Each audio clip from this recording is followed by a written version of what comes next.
اور ایوب کو یاد کرو جب انہوں نے اپنے پروردگار سے دعا کی کہ مجھے تکلیف پہنچی ہے اور تو سب سے بڑھ کر رحم کرنے والا ہے، تو ہم نے ان کی دعا قبول کر لی اور جو ان کو تکلیف تھی وہ دور کر دی، اور ان کو بال بچے بھی عطا فرمائے اور اپنی مہربانی سے ان کے ساتھ اتنے ہی اور بخشے۔ اور عبادت کرنے والوں کے لیے یہ نصیحت ہے۔ اور اسماعیل اور ادریس اور ذوالکفل کو بھی یاد کرو، یہ سب صبر کرنے والے تھے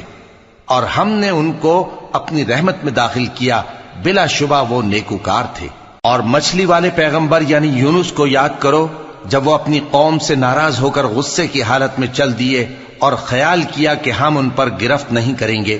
مگر پھر اندھیروں میں اللہ کو پکارنے لگے کہ تیرے سوا کوئی معبود نہیں، تو پاک ہے اور بے شک میں قصوروار ہوں۔ تو ہم نے ان کی دعا قبول کر لی اور ان کو غم سے نجات بخشی،